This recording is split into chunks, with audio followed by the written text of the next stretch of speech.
Do you think Chicago Bears are still moving here to Arlington Heights? With the new season about to start, I wanted to give you a quick update about the progress and all the challenges facing Chicago Bears' new stadium in Arlington Heights.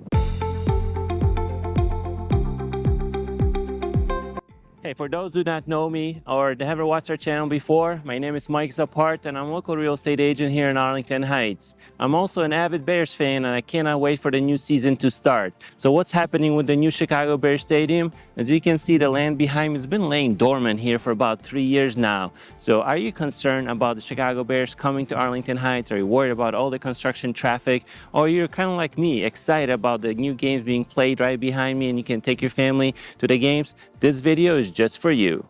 So here's an update about the new stadium. Currently, there are 2 traffic and feasibility studies being done, one by the Arlington Heights Village and one by the Chicago Bears team themselves. All those studies are looking at the local traffic patterns and seeing how easy it will be to build a stadium here in Arlington Heights. On other news, Illinois Department of Transportation right now is rebuilding a big stretch of Route 53 and changing a lot of bridges. If you live in the village, you probably notice the Euclid Avenue Bridge being demolished and you're facing a lot of inconvenient detours or traffic with that. I certainly hope so that IDOT considered almost 80,000 people traveling in and out of Arlington Heights for the new stadium and accounted for that while they were rebuilding the bridges, so we don't have to face those challenges in a couple years again due to expansion and the building of the Chicago Bears Stadium right behind me. In recent weeks, Chicago Bears also emailed their season ticket holders about the demand for the new permanent seating licenses. A lot of fans, when they got that email, were really shocked about the price increases. One fan told us that in 2001, when he paid for the permanent seating license at the new Chicago Soldier Field, he paid about $1,900. Now, projected cost was about $4,500. That's a pretty big increase, and a lot of fans were a little bit surprised by that. Right now, the team didn't make any decisions yet about the capacity or pricing for the new Chicago Bears permanent seating licenses or the new tickets for the new stadium. So here are some challenges, potential roadblocks for the new Chicago Bears Stadium to be built right behind me here in Arlington Heights. Chicago Bears still need to figure out how to get funding for this new stadium.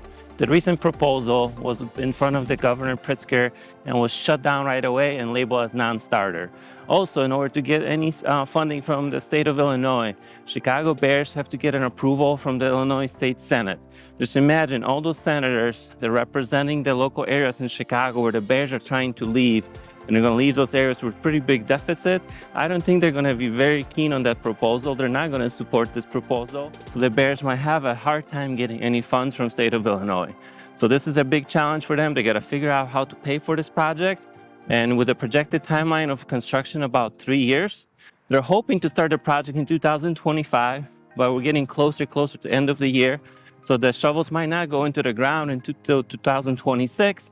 And with a projected timeline of 3 years, the new stadium might not be ready until the games in the new season of 2029. The fans of Chicago Bears that want the team to remain in the city and play the games in Chicago, here's a short segment. So the current lease does not expire to 2023. Bears can break that lease as soon as 2026 and pay an $84 million fine to City of Chicago. If for the fans are hoping to get a second team, replacement team to play games at Soldier Field, I don't think that's going to happen. A lot of people forget the Chicago Bears are one of the charter franchises of NFL. NFL has strict rules prohibiting new teams being established within 75-mile radius of the city's current location. The Chicago Bears could vote against the new team coming into the city, and they'll certainly do so because they don't want to split or divide their fan base. So for all the visual people here, if you draw a 150-mile line through the city of Chicago, the western edge will be almost to Rockford, northern almost to Wisconsin, and eastern past South Bend. So this is a huge area, and NFL rules will prevent any team coming into this area without Chicago Bears approval. The key benefit of Chicago Bears building a stadium right here in Arlington Heights will be additional revenue streams. The team will be making money like from naming rights, selling merchandise, other non-NFL events like Big Ten championships or concerts, actually selling merch around the stadium, and actually selling additional outlots around the stadium to the mixed-use development. This could be gaining them about $70 million a year. Currently, Chicago Bears are worth about $6.4 billion. With the building of the new stadium, the value of the team would go even higher. And the recent death of Virginia McCaskey, some of the McCaskey family members are considering selling the team. So that if it's worth more, they're going to be gaining a little bit more money. Fun fact, Chicago Bears were purchased for $100 back in 1920, and right now their projected value is about $6.4 billion. So that's a rate of return, a compounded rate of return, about 10.5%. Not a bad investment, right?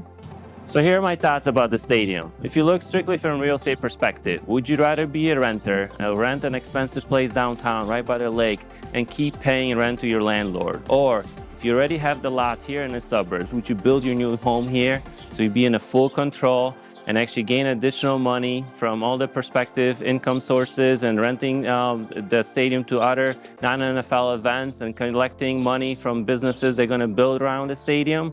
Sounds like a no-brainer, really smart business decision, right? I understand all the nostalgia and fans like going to Soldier Field and be right by the lake, but this could be a great situation for the Chicago Bears and actually be easier for a lot of families from northwest suburbs to go to the games and attend some of the concerts here in Arlington Heights. So what are your thoughts about Chicago Bears moving to Arlington Heights? Are you afraid of all the congestion, traffic, and would you rather see Chicago Bears staying at the Soldier Field downtown Chicago? Please post in the comments. I'm going to make sure to read everything to gain a little bit more perspective about what you guys want to see and what kind of content you would like to see in the next videos. Talk to you soon. I'm here to help.